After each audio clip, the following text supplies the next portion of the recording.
Hello and welcome to our podcast about school safety. I'm Jameson. I'm Logan. I'm Connor. And I'm Aiden. Today's episode is called Get Out. This is our school resource officer, Detective Terenzoni. We are here with our school resource officer, Detective Terenzoni, and we're going to ask him a few questions. What's up, guys? How do police prepare for a lockdown? So the way we prepare is I go to a series of trainings, both with the school and through the department, and then I bring what I've learned from those trainings and I will teach the teachers and the students, and we will practice these drills throughout the year just to get everybody up to speed. How to stay safe during a lockdown when you're in the halls. So if there's a lockdown and you're stuck in the halls, there's a few things you can do.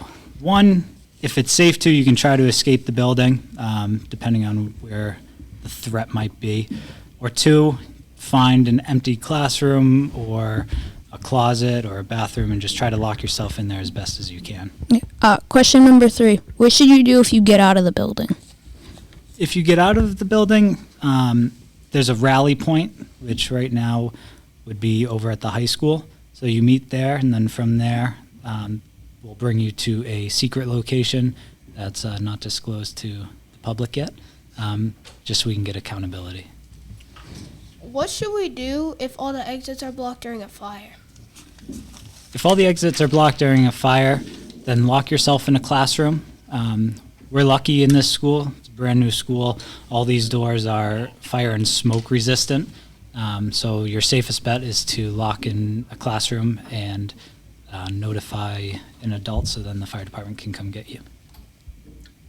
What is the future of safety? Do you think it will be better?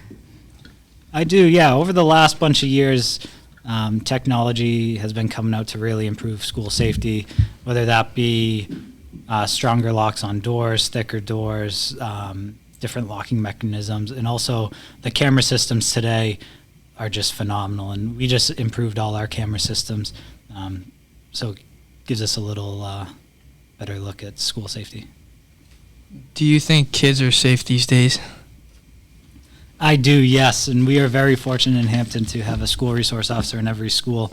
And our school spends a lot of money on improving our safety equipment that we have.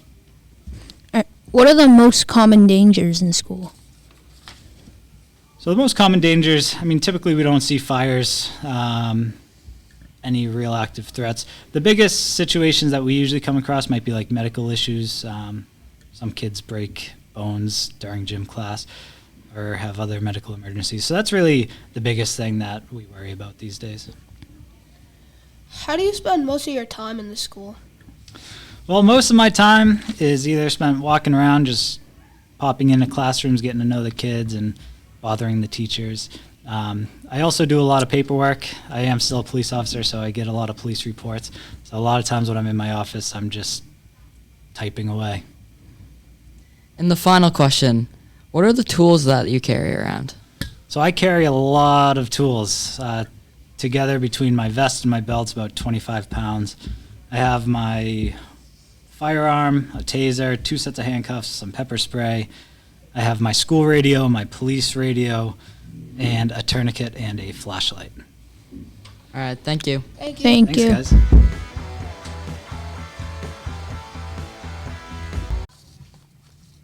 This proves that there is a lot to do to be ready as a student, teacher, or anyone in the building. Officers go through a lot of training to be prepared for certain situations that might not be a drill. They need to be ready to help anyone get out of the building as fast as they can. If it is a secure campus or lockdown situation, then they have to keep everyone in the building and make sure that the threat stays outside. Kids also share an important role in any of these situations because if they take one wrong step or make one wrong move, they are putting themselves and others at risk. A lockdown is a serious event because if someone doesn't take it seriously, they could put everyone around them in some serious danger. The intruder could follow the noise and try to get into that room. This is why you need to take all of these drills very seriously. In a fire drill where you're trying to get out of the buildings, don't follow your friends just because they are your friends. You should not follow them because they're your friends because they could be leading you the wrong way and put everyone around in danger. If you know the right way and they're trying to lead you the wrong way, then you should tell them which way you think the group should go. Teachers will usually be able to navigate their way out of the building with the students following. You should always be prepared if you hit a dead end and have to turn around. During class, if a teacher or guest gives you instructions about one of these positions you might be in during a drill or a real situation, you should definitely listen to what they have to say. I think that boarding up the doors during a lockdown is important. You should also lock the doors and stay far away from the door. If the threat shoots through the door and you are close, you could get hit. If you are ever in one of these situations, you should always listen to any teacher or staff in the building because they know where you have to go or where it is safe. Teachers and officers have a lot that go into making sure that everyone in the building is either safely in the building or safely evacuated. I think that a fire drill or lockdown situation is a very serious and dangerous thing, so you should always be aware of what to do. It's very important that children follow the teacher's instructions and make sure that everyone else is safe where they're during an emergency. We are here with a student in our school, and we're going to ask him about how lockdowns make him feel.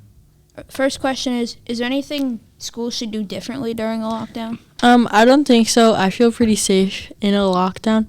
But if someone's in the hallways or in a bathroom when an unwanted person is in the building that might be a threat, I think that's definitely a caution, and it's really dangerous if someone gets hurt. What makes you feel safe during a lockdown or a lockdown drill?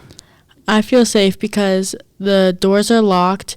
Usually we're hiding behind something or under something, and the lights are off, and like the shooter probably will not be able to get in the building.